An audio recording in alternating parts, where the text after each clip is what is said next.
this. We're looking up stuff on YouTube.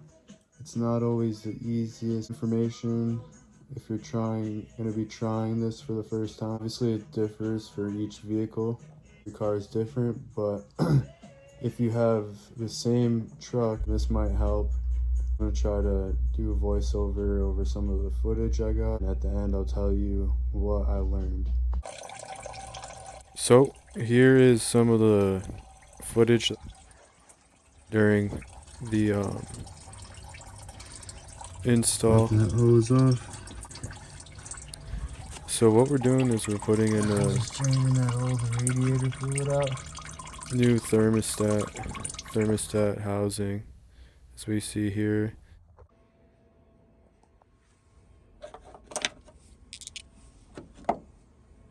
Couple 1/2-inch bolts. So, you know, really only need a couple tools.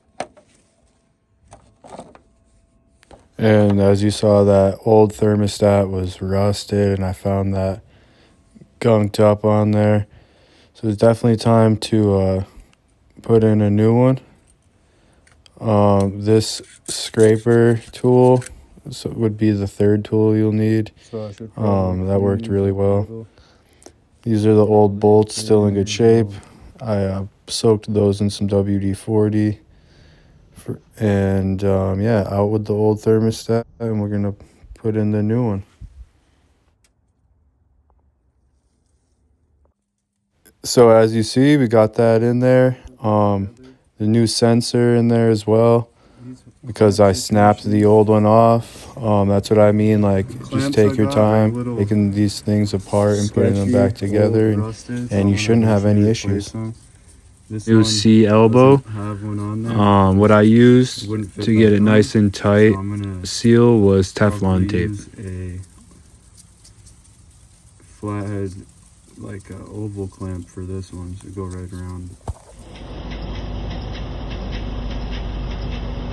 For one, I learned that it's important to write down the mileage and just keep track of everything you're doing.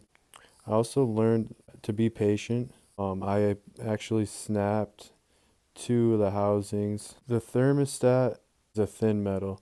The housing is a thicker metal. In my head, I thought that if I had the bent thermostat, it would be okay because it would bend itself back into place. Do not do that. You'll snap your housing. Thermostat needs to be completely flush inside of the housing.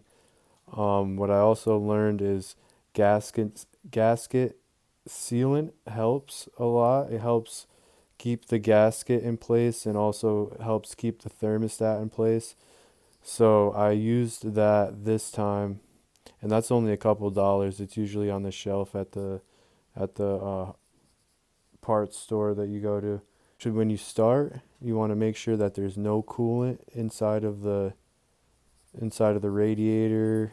So that's what I was talking about in the beginning, by rinsing it, and I did that with water, and I would run water through it. You could just take the hoses off, empty all the coolant out, and you're good to go too. You don't need to necessarily rinse it out. And then at the end, you want to make sure to fill it up with coolant. Yeah, you should be good to go. Comment, subscribe, comment, especially if you have any further questions. I hope this video helped someone.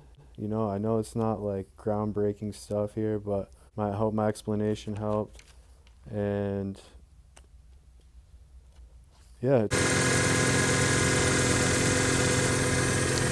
So once I had that all back together, I filled it up with coolant and let it run for a while and check to see if you're leaking coolant anywhere, and if not, you're good to go.